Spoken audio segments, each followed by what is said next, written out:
Hello and welcome to another episode of Top Deck, the series where we take a look at some of the leading TCG deck lists. This time we have Luke Delaney's 7th place deck list from the recent Birmingham regional. So this went on not last weekend but the one before.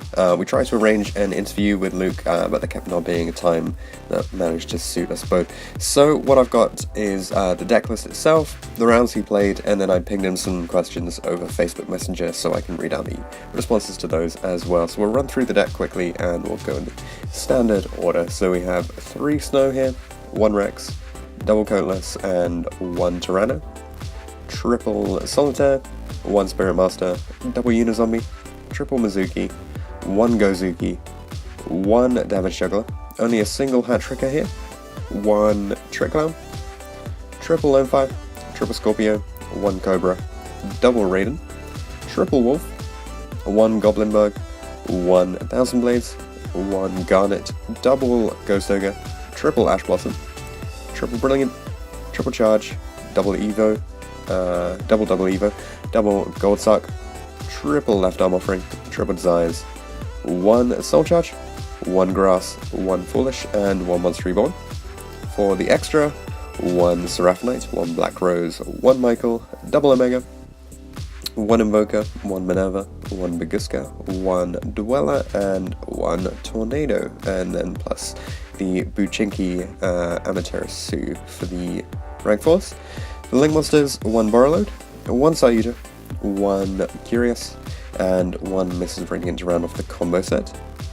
For the side deck, some more hand traps here with triple Vela, then triple Twin Twisters, back row, 1 Raigeki, 1 Dark Hole, and 1 Book of Moon is pretty interesting, then triple Dimensional Barrier, and triple Evenly Matched. It's fairly standard. So that's the deck itself. Some interesting choices in here, some cool ratios, bumped up hand trap lineup, obviously, having to cut down the hat tricker there. We haven't got Called by the Grave in the main, or recharges in this one because it focuses on the sort of Dino variant, and you never want to draw a dead recharge. So for the rounds that he played, round 1 he went up against Spiral and went 2-0, round 2 against Amazonas went 2-1, round 3 against 40 card Dino Dolls he went 2-0, round 4 against True Draco he went 2-1, round 5 in a mirror match versus Tim Cox he went 1-2, round 6 another mirror match he went 2-1, round 7 against Trickstar 2-0, and round 8 was the last loss against Pendulum Vision 1-2. So from this 6-2 record, I believe, which is pretty solid, really strong deck. And let's get the queries and responses that I sent to Luke. So first of all, I asked him about running the single copy of Hat Tricker, because typically we see it at 2 or sometimes even more. Generally he said that space was an issue. Hat Tricker was one of several cards that he had to cut. Did he miss it? No. 2 is great for the times that you randomly have it in your hand and it allows you to make Seraphonite. It allows you to make Curious off the Seraphonite, but the second one never came up for him, so it wasn't too much of an issue. He went with the 5 hand traps, as we said. Typically we just see the 3 Ash Blossom.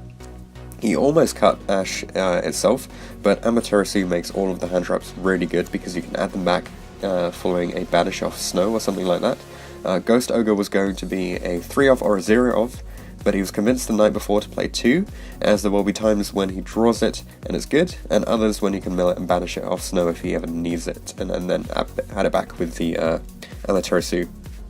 As for the Dino Engine, it does tend to add a level of power that we don't see in the non-Dino versions of the deck, but it might be able to, sometimes it can take away from the consistency of the deck. Luke said that he was torn between the Dino Engine or the Solar Recharge set with the more Lightsworn count. Initially he believed Solar Recharge was better, as it gets you 4 cards deeper into Snow and allows you to draw into your Nuts cards, and obviously it's a bait for Ash, which is really good if you have Left Arm or Grass.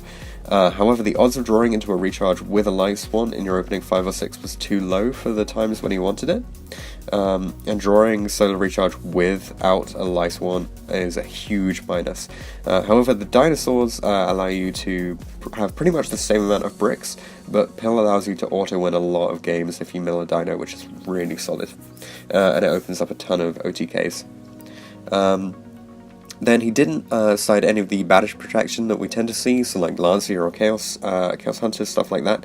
He was going to side them initially, but he felt that they were sort of the easier matchups to play through, so he'd rather play stuff like board wipes and spell trap removal to stop his opponent from playing Yu-Gi-Oh! With a really resource-heavy deck that sets a lot of back row.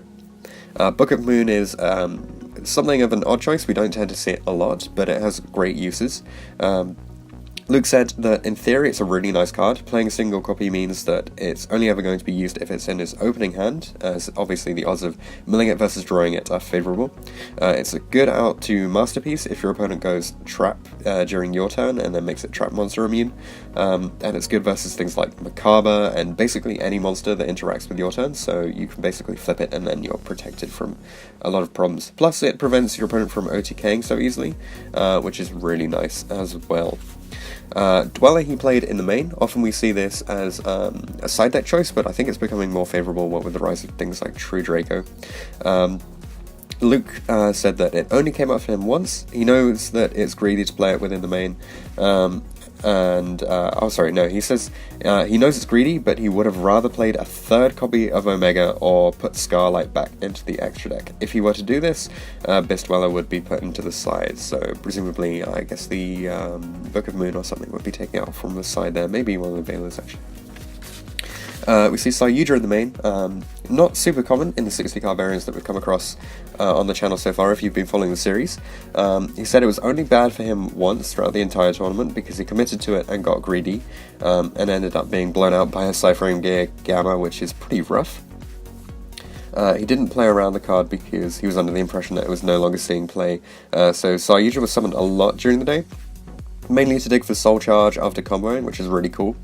And also allows him to unbrick, obviously, awkward hands that have Cobra and Garnet in, which is really, really nice to be able to do that. His hardest matchup of the day was against Tim Cox in round 5. At this point he was really tired, and his round 4 was over very quickly, so he went an hour without playing a single game. And he was basically overeager when he went into this round.